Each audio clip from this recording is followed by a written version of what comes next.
excelente tarde para você. Seja muito bem-vindo ao Consulta ao Doutor, a sua consulta com hora marcada.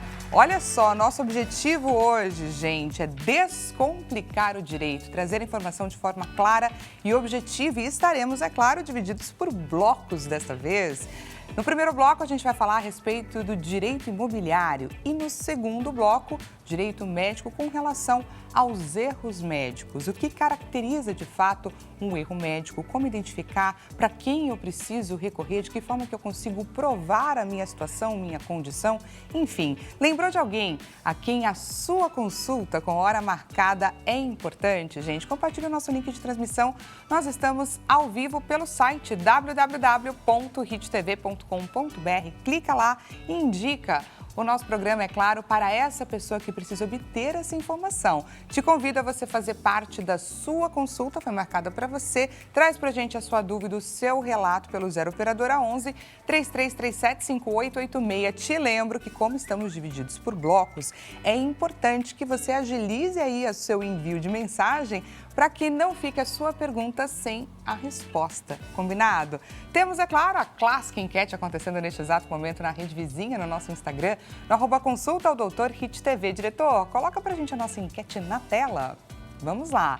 Direito imobiliário, o que você quer saber? Como vender e regularizar um imóvel de herança? Danos causados por obras de vizinhos ou os riscos e os cuidados que você precisa ter ao adquirir um imóvel de leilão. Clica lá na alternativa que nós iremos trazer, é claro, conhecimento. Combinado? Se você ainda não nos segue, no @consulta ao doutor HitTV, não deixe de nos seguir e também deixe à sua disposição o meu Instagram pessoal, Dani_Parisi. Passe a me seguir, tento compartilhar um pouquinho da minha rotina, do meu dia a dia. A gente pode também bater um papo, você pode sugerir algum tema que você queira saber mais. Enfim, vamos trocar uma figurinha por lá também? Bom, para dar início, então, ao nosso bate-papo, para a gente entender, então, as questões relacionadas ao nosso direito, quando a gente precisa alugar, quando a gente quer comprar ou vender um imóvel, enfim, regularizar principalmente. Vamos então conhecer um pouco a respeito da nossa especialista de hoje. Na tela. Gabriela Pereira atua na área há 15 anos. A escolha pela advocacia surgiu do desejo de agregar mais valor à vida das pessoas por meio do conhecimento jurídico. Se destaca pelo atendimento de excelência e pelo foco em imóveis de alto padrão. No seu trabalho, enfrenta desafios como a falta de uniformidade nas leis extrajudiciais, o que exige aí estar sempre atualizada e também se adaptar às diferentes interpretações das normas. Doutora, seja muito bem-vinda. Dani, boa tarde. Muito obrigada pelo convite. Espero, no momento que eu estiver aqui, agregar muito valor à nossa audiência. Eu não tenho a menor dúvida.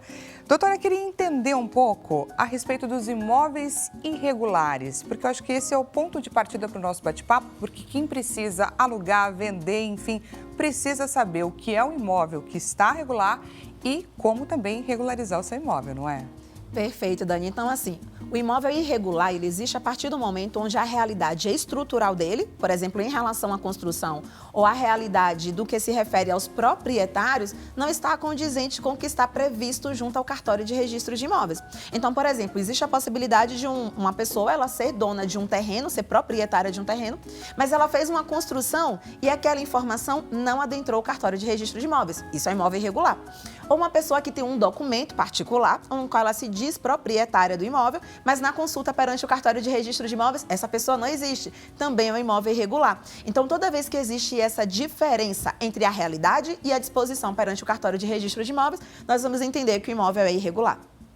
E eu preciso, de fato, regularizar esse imóvel caso eu queira dar um fim a ele, ou vender, ou alugar. Eu não consigo, de nenhuma forma, fazer esse processo sem regularizar ou não deveria. Não deveria, na realidade, né? O que a gente tem se deparado com cada vez mais frequência? No ano de 2019, nós tínhamos 30 milhões de imóveis irregulares no Brasil. 4 anos depois, ou seja, no ano de 2023, nós estamos batendo mais de 40 milhões de imóveis irregulares. De um lado, porque a população não sabe muitas vezes que o imóvel está irregular, tem lá um recibo ou um contrato de compra e venda e não sabe que aquele imóvel, na verdade, não é de sua propriedade. Em outras situações, por falta de conhecimento, a pessoa até tem uma escritura pública que nomeia ela como sendo proprietária, mas aquela informação também não adentrou o cartório de registro de imóveis. E uma parcela menor da população resolve arriscar com o imóvel irregular porque não tem o dinheiro para poder regularizar. Então, inicialmente tinha o dinheiro para comprar, mas não se programou financeiramente para poder regularizar. E aí surgem inúmeros problemas, entre eles a possibilidade de perda desse imóvel para a justiça. Olha só, você corre o risco de perder o imóvel caso você não regularize. Exatamente isso. Para poder exemplificar para a nossa audiência, vamos dizer que hoje você adquire o imóvel e você não transfira ele perante o cartório de registro de imóveis para o seu nome. Perante o cartório de registro de imóveis, vai continuar em nome do antigo, da pessoa que vendeu, do antigo proprietário. Ok. Se esse antigo proprietário começar a responder processos judiciais, principalmente na área trabalhista, aquele imóvel vai ser bloqueado pela justiça e vai ser levado para leilão. E como você não transferiu o imóvel para você, a justiça não tem como saber que você existe e que você comprou esse imóvel. Então, é uma das formas da gente entender a possibilidade de perda pela falta de regularização imobiliária. E olha só, se muitas pessoas questionam com relação ao custo, o custo para você tentar reaver ou tentar lutar quando chega num período como esse, deve ser muito maior. Muito maior porque não é somente o investimento financeiro em um advogado, o investimento financeiro para poder pagar as custas do tribunal, mas é principalmente o investimento de tempo. Então, eu já me deparei com situações, por exemplo, de uma pessoa ter comprado imóvel há muito tempo, não ter transferido a propriedade, ter descoberto um processo judicial que gerou bloqueio e iria levar esse imóvel para leilão, e quando ela foi para a justiça para poder reaver e provar que ela tinha adquirido aquele imóvel, ela ficou 7 anos com processo judicial que depois ele não foi julgado procedente. Ou seja, ela acabou investindo dinheiro, ela investiu tempo e no final ela acabou perdendo esse imóvel. Uma bola de neve. Essa sim é uma bola de neve pior do que a bola de neve do cartão de crédito, que a gente já está muito acostumado. E, doutora, falando com relação aos valores envolvidos nesse processo de regularização, a cada ano esses valores são atualizados e se fala que esse ano o aumento foi aí de 40%. Confirma que valores que a gente tem em meio a esse processo? Então, existe, por exemplo, o valor que tem como base a questão municipal, que a gente utiliza o valor venal, por exemplo, como um dos indicadores para essa regularização imobiliária, e nós temos também a alteração da tabela de emolumentos, que é o valor que é cobrado perante o cartório para a confecção daquela escritura pública e para a realização do registro. Uma coisa que eu sempre falo é que o momento de regularizar imóvel é hoje, não é amanhã, porque a tendência é que esse valor aumente consideravelmente com o passar do tempo. Perfeito. Em caso de compra de imóveis na planta, doutor, o que o comprador deve ficar atento para garantir, é claro, que a obra seja concluída no prazo que foi acordado? E o que acontece caso esses prazos mudem? O primeiro ponto é sempre procurar um advogado especialista na área imobiliária, porque sempre será o menor investimento que você vai ter, porque vai evitar uma dor de cabeça tamanha. O segundo ponto é que esse advogado ele vai ter o cuidado de estudar a vida pregressa daquela incorporadora que está colocando aquele imóvel para venda. Então, existe, por exemplo, aqui em São Paulo acaba acontecendo muito de pessoas adquirirem o imóvel sem ter feito esse estudo prévio, que na área jurídica a gente chama de due diligence imobiliária, e depois se deparar com o problema de que a empresa não tinha dinheiro para poder concluir, uma falta de aprovação de projeto para a realização daquela construção, e quando o cliente ele toma conhecimento disso, regra geral já se passou muito tempo. Então, a chance de reaver o valor pago perante a justiça acaba diminuindo consideravelmente. É um risco muito grande. Precisa ficar muito atento, gente. Assim, aquelas letras miúdas precisam ser lidas e relidas diversas vezes. Se o comprador que está ali interessado não assistiu à nossa entrevista, não está tendo acesso a esse conteúdo todo que você está trazendo aqui para a gente, acabou comprando um imóvel com alguma pendência dessa regularização. Como que ele deve proceder para resolver? Tá. Existem inúmeras formas de regularização imobiliária, como, por exemplo, o uso capião, a famosa uso capião, né, que todo mundo chama, uso capião, adjudicação compulsória, averbação de construção, entre tantas outras. A forma de regularização vai depender muito dos documentos que essa pessoa possui, das informações que ela passa para advogado e da situação desse imóvel perante o cartório de registro de imóveis. Então, o primeiro ato é, não tem certeza que o seu imóvel está irregular, não custa nada. Leva o documento para um advogado para que ele possa fazer uma busca junto ao cartório de registro de imóveis e verificar se o imóvel está tudo ok. Porque, regra geral, as pessoas só tomam conhecimento da irregularidade quando precisam daquele imóvel para poder vender. Sim. E aí o tempo de regularização pode demorar 30 dias, como pode demorar 14 meses. Olha então, só. Quanto antes a gente se precaver em relação a isso, melhor. E levando também em consideração que o imóvel irregular, quando ele é colocado à venda, ele não pode ser comprado através de financiamento imobiliário. E hoje, praticamente todo mundo, inclusive aquelas pessoas que têm o dinheiro para poder investir, optam pelo financiamento imobiliário, nem que seja de uma parcela daquele valor.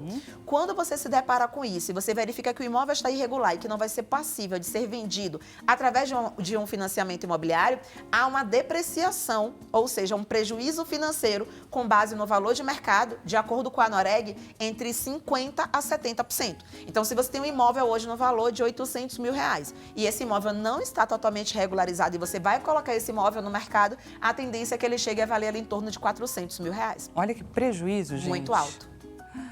E assim, queria só trazer essa informação para quem está nos assistindo. Qual que é a diferença entre registro de imóveis e a escritura pública? Perfeito. A escritura pública é o documento formal que vai trazer as informações em relação ao vendedor, em relação ao comprador, em relação ao imóvel. A escritura pública ela pode ser feita em qualquer tabelionato de notas. O registro de imóveis é exatamente o ato de pegar aquele documento, que é a escritura pública, e dar a ele publicidade. Porque se você faz uma escritura pública e aquele documento não adentra o cartório de registro de imóveis, ninguém nem sabe que esse documento existe. Então, é um ato de levar esse documento para registro que vai trazer publicidade. Eu posso, por exemplo, pegar o CPF de qualquer pessoa e fazer uma busca e descobrir que tem um imóvel registrado em nome dela, ou um CNPJ, por exemplo. Enquanto não é registrado, a gente não tem como saber. Então, existe essa diferença aí do tabelionato de notas e do cartório de registro de imóveis. Anotado, hein, gente? Essa explicação é sensacional e vai ser muito importante para você. Queria trazer aqui algumas situações. Então, por exemplo, em caso de fraude em transação imobiliária, como falsificação de documentos, o que o comprador pode fazer para reverter a situação e não ficar no prejuízo? Tá, a regra geral é somente o ingresso de uma ação judicial, que nós não sabemos quando é que ela vai ser concluída. Então, de acordo com o CNJ, que é o Conselho Nacional de Justiça, o tempo médio de duração de um processo judicial em nível nacional, em primeiro grau, ou seja, antes da decisão do juiz, é em torno de 3 a 4 anos. É tempo demais. O fato de uma pessoa apresentar uma escritura pública, o fato de uma pessoa apresentar uma decisão judicial, por si só, não garante segurança naquela transação imobiliária. Por isso que é muito mais fácil evitar o prejuízo ao recorrer a um advogado especialista na área do que efetivamente contar com a sorte, não querer fazer esse investimento e depois ter um prejuízo que pode, inclusive, não conseguir reaver o valor que foi pago. É triste? No caso de um imóvel com dívidas, por exemplo, com IPTU e taxa de condomínio atrasado, quem que fica responsável pelo pagamento após essa compra? O novo proprietário ele pode chegar a ser cobrado pelas dívidas do antigo? Na área jurídica, Dani, a gente chama isso de obrigação propter-rem, que é esse nome difícil, mas que significa... Obrigação? Propter-rem. Propter-rem. É esse nome difícil, mas em resumo quer dizer que a sua dívida ela vai ser restrita àquele imóvel. Então, se você comprar um imóvel com a dívida de IPTU, você que comprou vai ser responsável pelo pagamento. Se você compra um imóvel com a dívida de condomínio, você que comprou vai ser responsável pelo pagamento. Aí você pode pensar assim, não, doutora Gabriela, nesse caso, depois eu vou lá e eu vou cobrar do vendedor. Contabiliza o tempo que você vai gastar para poder resolver isso e com a chance, inclusive, de não conseguir reaver o valor que foi pago. Então, existem alguns procedimentos, que é chamado um serviço de due diligence, complicado de novo, né? Vamos lá. Due diligence imobiliária, que é exatamente um serviço prévio, Dani, que ele é feito para que um advogado consiga verificar se aquele imóvel que vai ser adquirido por parte daquele comprador tem segurança jurídica, que ele está limpinho, que ele está organizado, que ele não vai dar dor de cabeça lá no futuro. Importante, gente. Nomes estranhos, mas que trazem pra gente aí um universo extremamente importante porque eles foram criados, obviamente, para nos proteger. E a gente Exato. tem que saber disso. Muitas vezes a gente não sabe até onde vai o nosso direito, de que forma que a gente está protegido ou não. Então, um bate-papo de muita importância. Queria olhar agora para as transações de aluguel, doutora. Quais são as obrigações legais do proprietário e também do inquilino que devem ser cumpridas para garantir aí a regularidade do contrato? Então, o que é que a gente precisa entender? No ato também de pensar em fazer uma transação de locação, seja ela residencial, seja ela não residencial, a contratação de um profissional que vai fazer um contrato que se adeque às partes é também de suma importância. Por quê? Porque todo contrato que é realizado, ele pode ter peculiaridades, pode ter informações, podem ter situações que ficam restritas àquele locador e aquele locatário. Então, a gente utiliza a lei do inquilinato como base, mas algumas cláusulas elas podem ser confeccionadas de acordo com o interesse das partes. Exemplo, tempo de duração daquele contrato de locação, é uma delas, tá? Uma outra situação, como é que fica as alterações estruturais em razão da reforma que o locatário fez naquele imóvel? É outra coisa que também pode ser decidida entre as partes, né? Quanto tempo aquele contrato vai viger? Qual vai ser a forma de atualização daquela legislação? Daquela determinação? Qual vai ser o índice que vai ter como base aquele contrato que foi realizado? Qual vai ser a multa, caso aquele locatário não pague naquele prazo? Então, é sempre importante que um advogado analise, primeiro, o tipo de transação que vai ser realizada, o que é que faz sentido para o locador, o que faz sentido para o locatário, para que, inclusive, a inserção dessa cláusula não venha a ser um ponto de vir prejudicar a própria lei e ela vir a ser considerada ali ilegal. Um exemplo muito claro: pagamento quando você vai comprar um imóvel e você dá as arras, que é chamado do sinal. Tá. De acordo com a legislação geral, se você deu as arras confirmatórias, ou seja, o pagamento daquele sinal, e você desistiu da transação, você perde o valor que foi pago. Mas, de acordo com os tribunais, o ato de você perder todo o valor é uma medida muito abrupta, muito severa. Então, os tribunais determinam que, na realidade, é possível reter, no caso de desistência daquela compra após o pagamento do sinal, em torno de 15% a 25%. Essas cláusulas, elas são importantíssimas e elas precisam ser acordadas. Como que funciona esse procedimento, assim? O proprietário, ele dita as regras, mas de que forma que o locatário, ele consegue intervir? É possível ser negociado ou não? Por não ter como base uma relação de consumo e sim uma relação cível, a possibilidade de alteração dessas cláusulas é totalmente possível, não tem nenhum tipo de interferência, mas desde que, obviamente, o locatário ele tenha plena ciência de quais são os direitos dele. Porque senão ele vai achar que para poder locar aquele imóvel, ele é obrigado a aceitar todas as cláusulas que estão lá. Então, novamente, eu bato na tecla. Regra geral, quem faz o contrato de locação é o locador, não é isso? Então, o locatário, ao receber aquele contrato de locação, submete a um advogado que atue na área imobiliária para que ele possa verificar se há algum tipo de prejuízo naquela assinatura. E quando o locatário não consegue arcar com o pagamento do aluguel? Aí tudo muda de figura. Exatamente. Existe a possibilidade de ser ingressada com uma ação de despejo, certo? Para poder retirar aquele locatário inadimplente do imóvel e também a possibilidade de uma ação de execução para poder cobrar aquele valor que estava em aberto. Dependendo das cláusulas contratuais, a gente consegue até negativar o nome do locatário para que obrigue ele a realizar um pagamento mais urgente. Por quê? Em muitos casos, Dani, quando a gente depende exclusivamente do judiciário, as pessoas ficam em uma situação muito de passividade. Não sei quando é que esse processo vai acabar, eu não tenho pressa. Mas quando você utiliza de outros artifícios para poder fazer valer a segurança jurídica do locador, entre elas a negativação, isso traz um pouco mais de fragilidade ao locatário, porque hoje em dia ter o nome negativado impede você de, às vezes, matricular a filha em colégio, às vezes impede você de conseguir um crédito perante um agente financeiro. Então, o ato de negativação pode, às vezes, salvar um locador, mas a gente precisa ter cuidado desde a confecção do contrato para que isso seja possível.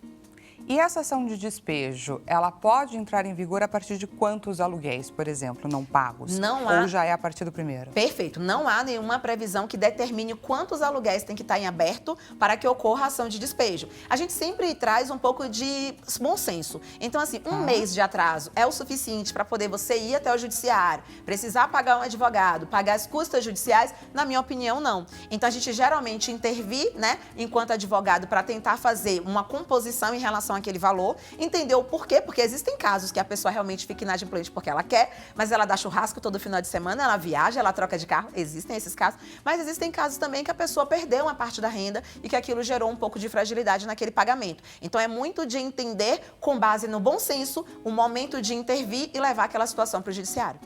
E o reajuste do aluguel é outro tema polêmico.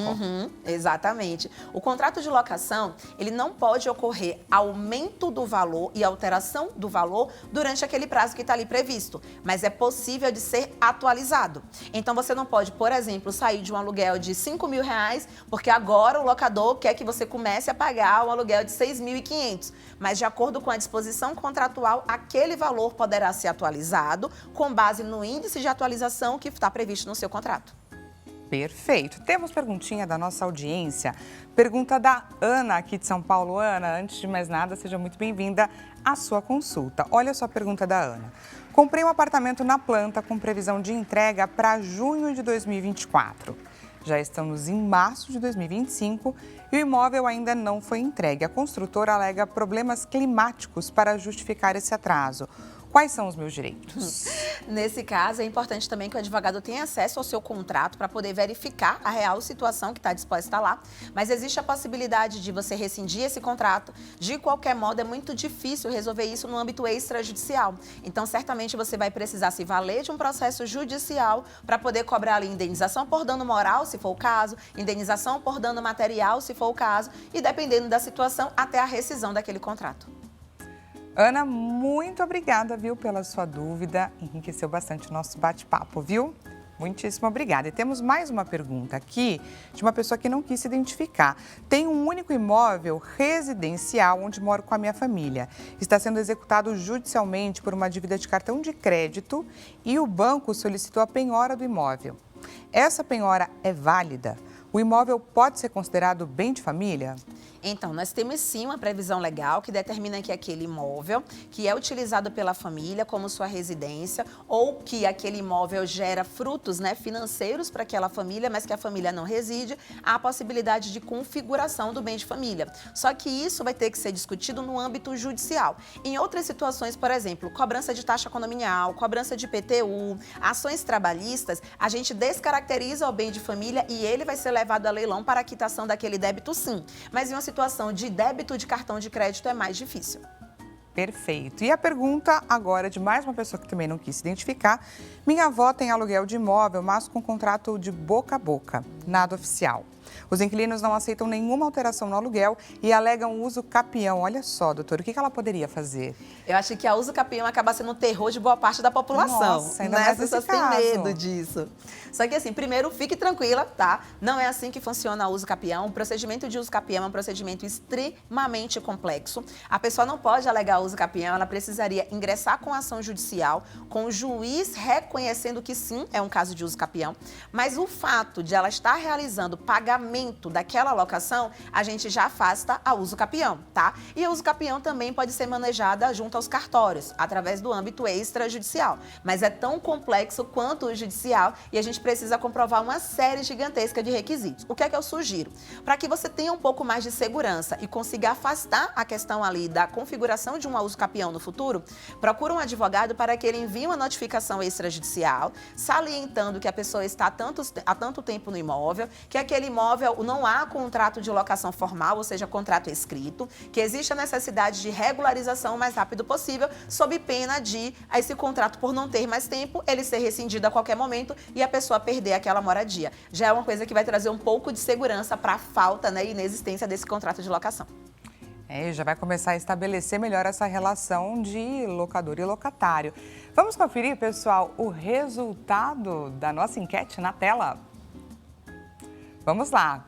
A gente perguntou o que você quer saber a alternativa mais votada com relação aos danos causados por obras de vizinhos. Isso é um estresse, não é, doutor? Ele arruma o lado dele, mas o seu acaba sendo prejudicado? É, exatamente isso. Em uma relação condominial, por exemplo, o que vai estar regendo isso, Dani, é exatamente a convenção do condomínio.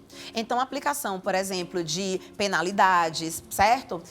Reclamações, tudo isso vai ter como base a convenção do condomínio. Porém, em uma situação que a pessoa não reside em um condomínio, o que vai estar regendo é o nosso Código Civil dentro do direito de vizinhança. Então, novamente, a situação de consiga trazer a maior quantidade de provas possíveis, então foto, mensagem no WhatsApp. Existe um outro documento também que a pessoa pode providenciar, que traz mais segurança jurídica ainda, chamada ata notarial. A ata notarial, diferente de uma foto, diferente de um print, você solicita o tabelionato de notas para que alguém do tabelionato, que é uma pessoa dotada de fé pública, compareça até aquele imóvel e aí ela vai colocar nesse documento público, que tem muita validade jurídica, o que ela vê e o que ela ouve. Então, tem rachadura? Vai constar lá, vai constar a foto, vai constar as informações e isso amanhã vai servir também como meio de prova mais robusto para você fazer valer o seu direito de vizinho, que deveria ter sido respeitado perante os tribunais. Olha só que bacana, gente, quanta informação. Foi um bate-papo muito enriquecedor. Agradeço demais a sua presença aqui, compartilhando com a gente tudo aquilo que você sabe, toda a sua sabedoria. Muito obrigada, viu, doutora? Eu que agradeço o convite, espero ter agregado muito valor. E lembrem sempre, tá? A contratação de um advogado especialista na área de forma preventiva vai evitar muita dor de cabeça em qualquer transação imobiliária. Isso é um fato. Aproveito para deixar para vocês, é claro, os contatos da doutora Gabriela Pereira, advogada imobiliária. O Instagram, a Gabriela Pereira, também deixa à sua disposição o segundo Instagram, Gabriela Pereira Advocacia, o WhatsApp 0 operadora 71 21 37 8151. Vou te deixar, é claro, com a última perguntinha da nossa audiência, da Silvia Isidoro, do Rio de Janeiro. Silvia, seja muito bem-vinda. Boa tarde, estou assistindo o programa e gostaria de saber se tem como ver juros. Se tem como ver juros abusivos no contrato de imóveis da Caixa Econômica Federal. Como que ela consegue fazer esse processo? Nesse caso, você precisa procurar um advogado que atue na área bancária. Esse advogado é que vai estar analisando exatamente o contrato que foi firmado e qual o tipo de abusividade que existe para poder ingressar com a ação judicial e fazer valer o seu direito na área consumerista. E para você que está gostando aqui do Consulta ao Doutor, a gente vai para um rápido intervalo e daqui a pouco a gente volta para falar a respeito de erro médico, descomplicando o direito. Te espero.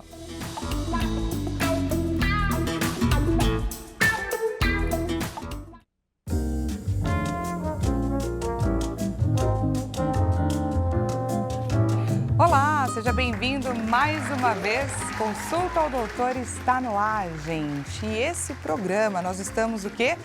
Descomplicando o direito. Pois é, hoje a gente fez uma consulta diferenciada. No primeiro bloco, a gente falou a respeito do direito imobiliário. E agora, no segundo bloco, a gente vai falar sobre direito médico, mais especificamente a respeito dos erros médicos.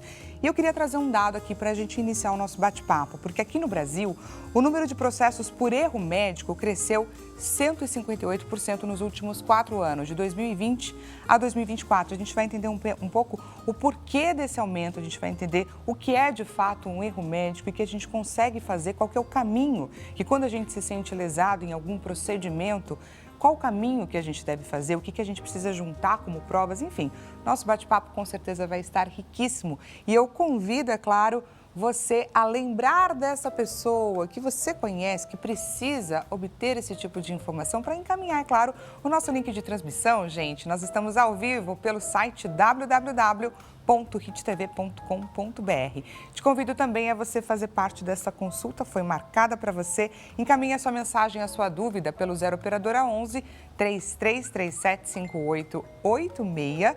E também, é claro, te convido a você fazer parte da enquete que está acontecendo neste exato momento lá no nosso Instagram, na Rede Vizinho, uma enquete aí de forma relâmpago, no @consulta ao Doutor Hit TV. Então, diretor, coloca pra gente a enquete na tela. Vamos lá, o que você mais gostaria de saber a respeito do direito com relação ao erro médico quando há erro na prescrição de medicamentos, quando há erro no diagnóstico ou quando o erro leva a complicações permanentes? Clica lá na alternativa que, é claro, a gente vai trazer para você esta informação. Antes de mais nada, antes de te contar para você que chegou agora, é claro, a respeito do nosso entrevistado, eu queria te lembrar que tem novidade, gente, te perguntar, é claro, o que você vai fazer amanhã, mais precisamente aí no finalzinho da tarde, comecinho da noite, 28 de março, você sabia que temos uma série nova, Vindication, uma série investigativa cristã, estreando, gente, no YouTube, é claro, da Graça Filmes. Vamos conferir juntos o teaser? No coração de uma cidade marcada pelo crime, onde a verdade se oculta nas sombras, um homem se recusa a desistir da justiça. Em um mundo onde todos parecem ter algo a esconder, ele vai além das evidências, buscando a verdade que vem de Deus. Vindication, acima de qualquer suspeita. Uma série investigativa cristã que desafia a visão do mundo sobre a justiça, verdade e redenção. Dia 28 de março no YouTube Graça Filmes. Atenção, a emoção e o mistério se encontram com a força da fé. O primeiro episódio da aclamada série investigativa cristã no YouTube Graça Filmes. Porque a verdade está mais próxima do que você imagina. Então você já tem programa para amanhã à noite, pode reunir a família, já reserva aí a pipoca porque você vai assistir essa estreia maravilhosa da série Vindication, 28 de março, não perca, hein, gente? Depois, é claro, você compartilha com a gente lá no Instagram, conta o que você achou, a gente troca essa figurinha porque eu também já garanti aí minha programação de sexta-feira à noite. Bom, para a gente falar então a respeito do nosso tema de agora, que a gente vai falar a respeito de erros médicos e de como buscar os nossos direitos, qual caminho que a gente deve fazer, vamos conhecer mais a respeito do especialista que está aqui para conversar com a gente. Então vamos lá, Oswaldo Simonelli atua na área há 27 anos. Iniciou a trajetória como músico e a escolha pela advocacia aconteceu quase que por acaso, por ser necessário cursar uma faculdade. No entanto, foi no direito médico que ele encontrou, gente, sua verdadeira paixão. O maior desafio que enfrenta é o tempo. As decisões jurídicas precisam ser tomadas rapidamente, pois ele lida com vidas, tanto de pacientes quanto de profissionais. E esse contexto gera um desgaste emocional intenso. Doutor Oswaldo, seja muito bem-vindo. Eu imagino que essa luta contra o tempo seja de fato complicada, porque são vidas. Exatamente. Bom, boa tarde, obrigado pelo convite. Para mim é uma honra estar aqui com vocês, compartilhando um pouquinho dessa longa jornada já com o direito médico, né? De fato, eu costumo dizer que é uma advocacia muito apaixonante mesmo. A gente lida com histórias da vida real, né? A gente não lida com hipóteses, com suposições, com possibilidades. São histórias da vida real. Então, a gente tem pacientes, a gente tem profissionais da saúde e uma relação que deve sempre ser harmoniosa, mas nem sempre termina assim, né? Exatamente. Fiquei curiosa para entender um pouco como que você partiu do músico para o advogado. A música era um sonho de infância e eu sempre tive essa paixão, né? E assim, eu venho de uma época que os nossos pais tinham uma certa, um pouco mais de controle, né? Hoje eu tenho filhos, eu sei como é que é. Mudou um pouco. E aquela coisa de ter que fazer uma faculdade, né? E a faculdade de Direito acabou me atraindo porque era humanas, eu nunca me dei bem com exatas, matemática, física, química. Mas eu demorei para me encontrar na advocacia, as áreas tradicionais, né? Penal, civil, trabalhista, tributário. E quando eu tive contato pela primeira vez, isso foi logo recém-formado, foi no ano 2000, com a rotina dos médicos, a rotina dos profissionais da saúde. Quando eu pude entrar dentro de um hospital, não como paciente, né, mas já como advogando para um escritório que eu trabalhava e tal, falei, caramba, essa aqui parece ser uma área um pouco diferente. Parece como uma a área vida mais, tem seus caminhos. E o que eu mais gosto de trabalhar com direito médico é justamente por ser uma área muito humanizada, né? Então, eu cheguei a trabalhar um pouquinho com tributário quando me formei, aquele monte de números que eu... não, isso aqui não é para mim. Não é para mim, né? Definitivamente a música era bem mais gostosa. Né? Vou voltar. Aí, de repente, você se deparou com esses casos em hospitais e aí resolveu abraçar as causas. E aí eu acabei, em 2002, eu entrei como advogado no Conselho Regional de Medicina de São Paulo, fiquei 18 anos como procurador do CRM e desde 2020, aí eu tenho um instituto hoje que dá cursos. Em 2018 a gente criou o Instituto Paulista Direito Médico da Saúde, organizei meu escritório, então hoje é uma outra rotina, né? Que bacana. Mas é uma vida já, né? 25 anos já. Que bacana, doutor. Queria entender que você explicasse pra gente o que caracteriza, o que é de fato um erro médico. Vamos lá. A primeira coisa que eu gosto de passar para as pessoas, assim, que têm a sensação de que sofreram com algum erro, que passaram por alguma situação, é que nem sempre a sensação do erro médico vai corresponder a um erro médico. O erro médico, para ele estar caracterizado em termos jurídicos, significa que o médico tem que ter agido de forma negligente, imprudente ou imperita. Um desses 3 pontos. O resultado ruim não necessariamente é um erro médico.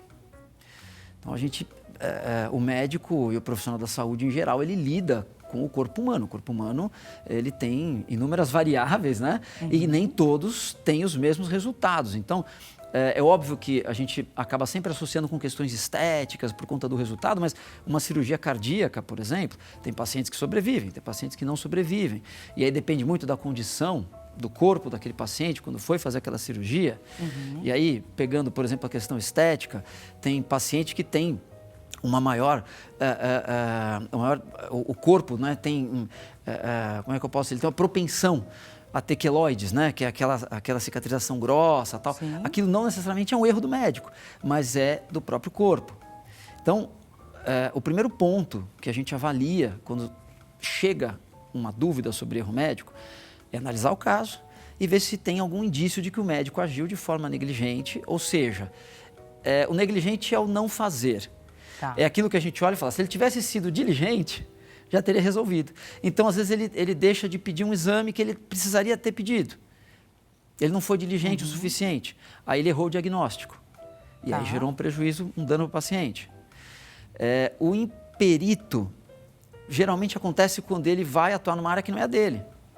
Então, imagina você pega aí um pediatra que resolve do dia para a noite fazer cirurgias plásticas. A chance dele cometer um ato imperito é muito grande. Tá. E a imprudência é quando, por exemplo, ele faz algo além do que ele deveria fazer. Então, pegando de novo o exemplo da cirurgia plástica, vai fazer uma prótese mamária para aumento do seio. Então, o médico tem que saber qual é o limite que aquele corpo aguenta de prótese. A prótese tem vários tamanhos, né? Então, só que cada corpo tem uma elasticidade própria, o tecido. E aí ele põe muito mais do que aquele corpo aguentaria. Ele foi imprudente, ele sabe a técnica, ele não foi negligente, mas ele foi imprudente ao colocar uma prótese que o próprio corpo ali não aguentaria, né? Então, Mesmo sendo um pedido, por exemplo, da própria paciente. exatamente. Esse é um ponto muito importante. Às vezes o paciente tem alguns desejos e cabe ao médico explicar que aquele desejo não é possível. Por que isso? Porque se tiver um resultado ruim, isso virar uma ação judicial, por exemplo, o juiz vai entender que quem tem o conhecimento técnico é o médico. Sim. O paciente tem a vontade. Então, o médico tem que conseguir mostrar para o paciente que aquela vontade dele, naquele caso, por conta das características do paciente, não é possível. E ele, principalmente, deveria se proteger não executando aquela ação, porque Exatamente. isso pode vir a ter desdobramentos enormes. Exatamente. Perfeito. Exatamente. Queria entender um pouco sobre os números que eu estava trazendo anteriormente, no início do bloco, onde o número de processos por erro médico cresceu 158% nos últimos 4 anos. E esse aumento foi ainda maior, foi de 506%, só entre 2023 e 2024. E aí eu queria entender o que justifica esse aumento. Só em 2024 foram mais de 74 mil processos num ano. É muita coisa, né? É muita coisa. É muita coisa. Nós temos alguns fatores, né?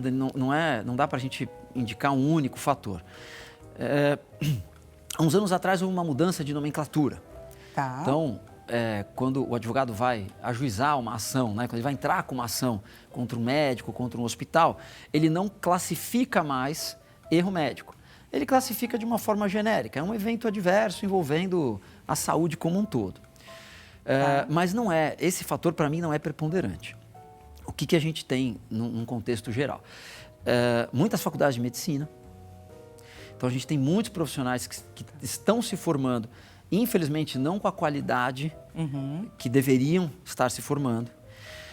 Nós temos poucas vagas de residência médica em algumas áreas de concentração, que normalmente as mais procuradas, né? Cirurgia geral, pediatria, dermatologia, ginecologia obstetrícia. Essas não têm vaga para todo mundo. Então aí as pessoas vão trabalhar sem ter a especialização. E o número de procedimentos médicos no Brasil também cresceu muito. O Brasil é o segundo país do mundo em cirurgias plásticas, só fica atrás dos Estados Unidos. Então é um país que gera muito procedimento. E aí gera muita sensação de erro médico. Em alguns casos existe o erro médico, em outros casos não existe o erro médico. Essa sensação de erro médico se diz pela expectativa do paciente, por complicações naturais dos procedimentos ou, de fato, por um erro? O que a gente observa, só para a gente fazer um recorte, então, com relação à cirurgia plástica, por exemplo, que é o que lida com uma expectativa grande. Eu acho que, assim, a gente tem duas áreas que lidam com muita expectativa, né? Obstetrícia, é um parto, né? Sim. E a cirurgia plástica, em que há normalmente a cirurgia plástica estética, não a reparadora, porque existe essa divisão, né? Tá. Então a pessoa tem uma queimadura grave, por exemplo, vai fazer uma cirurgia plástica que não é estética, é reparadora. Vai corrigir uma situação já ruim, digamos assim. A plástica não, a estética é a embelezadora. Então, é óbvio que qualquer paciente que procura um médico para fazer uma cirurgia plástica estética, ele tem uma expectativa lá em cima. E aí, um ponto que a gente observa, comportamento do médico. Tem médicos que acabam colocando essa expectativa do paciente ainda mais lá em cima e não conseguem atingir essa expectativa. Hoje a gente tem programas, né, softwares de computador em que o paciente consegue ver exatamente como ele, em tese, né, deveria ficar no final do procedimento. Muitos médicos acabam não informando para o paciente os riscos. Qualquer procedimento cirúrgico tem risco. Não existe. Se você toma uma anestesia, você já está correndo risco. Exatamente, exatamente. A gente tem caso de óbito em transplante capilar, por exemplo, por conta de anestesia. É um procedimento simples, é muito simples. Mas o problema é que muitos médicos acabam não orientando o paciente quanto aos riscos do procedimento e geram uma expectativa excessiva. E aí, nesses casos, muitas vezes, não há o erro. O que caracterizaria o erro nesse caso? Um procedimento, a técnica não foi a mais correta. Não, ele usou a técnica correta, ele usou o tamanho da prótese de forma correta, mas o corpo não reagiu como deveria ter reagido. Né? Então, é óbvio que se o paciente não é orientado, existe um documento que chama Termo de Consentimento Livre e Esclarecido, que todo paciente de procedimentos invasivos deveriam conhecer, todos os médicos deveriam entregar para os pacientes esse documento, porque ali tem que conter justamente os riscos do procedimento. Então, o resultado acaba não sendo, algumas vezes, né, da maneira como a expectativa foi criada. Então, esse é acho que o maior problema, é fazer com que os profissionais entendam, que os médicos entendam hoje, ainda mais com rede social, né, em que a gente entra em alguns perfis do Instagram, parece uma vitrine de cirurgia plástica, né? Então, isso é muito complicado. Mais bem sucedida do que a outra. Exatamente. Então, cria-se essa expectativa muito grande. E aí nós temos decisões judiciais, por exemplo, que reconhecem o direito do paciente pela expectativa frustrada, mesmo que não tenha tido um erro, e decisões que não reconhecem, porque entendem que a expectativa frustrada não advém de um erro, né? E aí não há o direito a essa indenização, por exemplo, né? Se tratando de uma indenização, né? Olha só, queria entender quais são os danos que podem ser reparados. Assim, a gente tem os materiais, morais, quais? Hoje a gente tem 3 possibilidades de reparação de dano, tá? Quando decorre do erro. Então, imagina que foi feita uma análise, entrou com a ação judicial, foi reconhecido o erro. O juiz pode dar 3 tipos de indenização. Material. Material é o que a pessoa gastou com aquele procedimento ou decorrente do procedimento. Imagina que ela teve que ficar afastada do trabalho por conta do erro por muito tempo. Alguém vai ter que arcar com isso e é o causador do dano. Esse prejuízo. Né? Exatamente. O dano moral é aquele subjetivo, é o sofrimento. O juiz vai avaliar qual o grau de sofrimento daquela pessoa em decorrência daquele dano causado pela cirurgia, pelo procedimento. E o dano estético é uma terceira categoria que aí o juiz avalia muito as condições da própria pessoa. Tá. Né? Então, as características, por exemplo, você é uma entrevistadora, você é uma apresentadora, imagina se você vai fazer um procedimento e fica com uma cicatriz no rosto, aparente, quer dizer, há um dano estético evidente porque você trabalha Com a imagem. com a imagem. Né?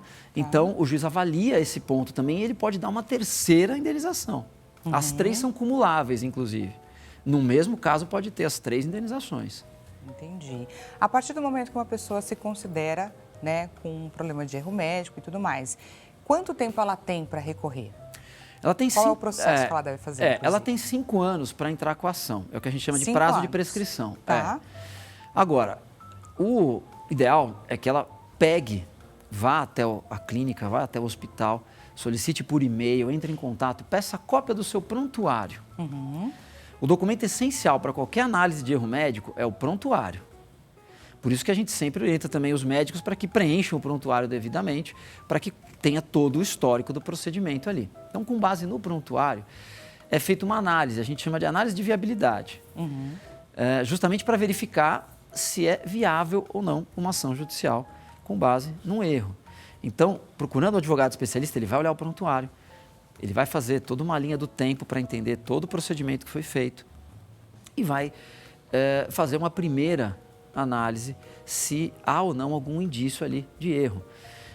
Eu costumo dizer que assim, tem dois fatores importantes nessa análise. Primeiro, não ter pressa de analisar, a não ser que haja uma urgência caracterizada, porque tem 5 anos para entrar com a ação. E quando a gente lida com situação de erro médico, como eu falei no início, a gente lida com histórias da vida real. As pessoas estão com a emoção muito à flor da pele, né? E a primeira sensação que o paciente tem não é de justiça, é de vingança. Então, o papel do advogado é acalmar um pouco, né? É tranquilizar. Se tiver o erro, vai entrar com a ação. Se tiver o erro, vai ser feita, né? Mas sempre acalmar e dizer, olha, vamos analisar com calma, baixa um pouco as emoções, volta. Às vezes a pessoa tem que voltar às atividades da vida normal, né? Por que eu digo isso? Porque aí entra o segundo ponto. Uma ação judicial, ela é desgastante. São muitos anos. Dinheiro investido. Muitos anos com aquele processo acompanhando, ele passa a fazer parte da sua vida, tem perícia, quer dizer, vai ter que se submeter a um perito que vai avaliar, que vai ver se teve erro, se não teve erro, se teve dano, se não teve dano. E aí, eu digo que a pessoa fica revivendo o erro várias vezes, ela fica revivendo aquela sensação muitas vezes. Ao invés de conseguir, de fato, tocar a vida adiante. Né? Exatamente. Então, é importante, né, o advogado especialista, ele sabe lidar com esse tipo de sentimento, acalmar um pouco, tirar essa pressão que existe natural, né? Qualquer pessoa que passa por uma situação ruim, com um médico, com um hospital, com um plano de saúde, ela tende a ter essa emoção à flor da pele. Né? E aí, imagina só, depois de, 5 anos, vem uma decisão falando, você não tem direito a nada. Então, é uma nova expectativa frustrada, né? Que já... Tanto tempo depois. Então, eu fico com muito receio também, aí chegando na questão dos números, né? Da gente acabar banalizando o erro médico. Sim. Né? Com ações que não são, de fato, erros. Né? São, por vezes, assim, a gente chama de aventuras jurídicas, né? E que vai expor aquele paciente, aquele cliente do advogado a uma situação mais complicada ainda ao longo de muitos anos. E ele já está sensível e isso, obviamente, não vai contribuir. Exatamente. Qual que é a diferença entre erro médico e a falha no sistema de saúde? O erro médico... Como identificar isso? Tá. O erro médico, ele é personalíssimo. O erro médico, quem comete é o profissional, é o médico. Tá. O erro farmacêutico é o farmacêutico, o erro odontológico é o dentista. Há casos que a gente tem falha do sistema como um todo. Então, imagina o seguinte. Falta de instrumento. Falta de estrutura. Imagina que o médico recebe o paciente, faz ali um diagnóstico, faz uma anamnese inicial, avalia o paciente, solicita alguns exames, o plantonista deixa esses exames para serem feitos. E termina o seu plantão, ele vai embora. Esses exames não são feitos, o paciente espera, a máquina de ultrassom está quebrada e o paciente vai piorando a situação dele e ele tem ali alguma situação complicada, difícil. Vamos conferir o resultado da nossa enquete na tela, diretor? O que você mais gostaria de saber, então, sobre direito erro médico. A alternativa mais votada, com 40%, é quando há erro na prescrição dos medicamentos. Essa situação é bastante comum. Peço que você seja só um pouquinho breve, porque a gente não tem mais muito tempo. Bom, vamos lá.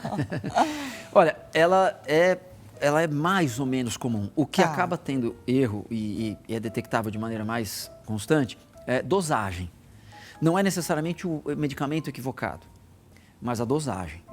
Então, é sempre importante, quando pegar uma prescrição, pegar uma receita, pergunta se vai ser aplicado no hospital, confere com o profissional da enfermagem que vai fazer a aplicação, se aquela dosagem é mesmo adequada, porque às vezes é um zero que faz toda a diferença. E não é, obviamente, não é um dolo, não é uma má fé, mas é um erro do dia a dia. Uma letra, às vezes, ilegível, confere com o farmacêutico para ver se aquela dosagem é comum, né? Mas acaba acontecendo isso, são erros de dosagem.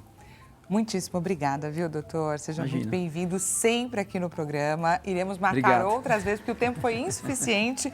Mas deixa claro os contatos do doutor Oswaldo Simonelli, especialista da advocacia médica e da saúde, pessoal, à sua disposição, aparecendo agora na sua tela. Muito obrigada pela sua companhia. Voltamos a nos encontrar amanhã nesse mesmo horário, 16 horas. Até amanhã.